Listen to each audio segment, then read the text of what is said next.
এটা কে মাম্মা? তোমার মতো দেখতে? তোমার মতো দেখতে আর একজন?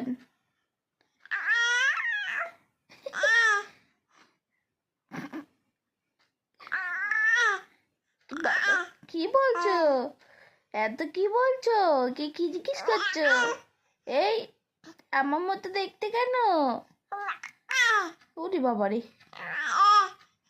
হ্যাঁ তাই তোমার মতো দেখতে?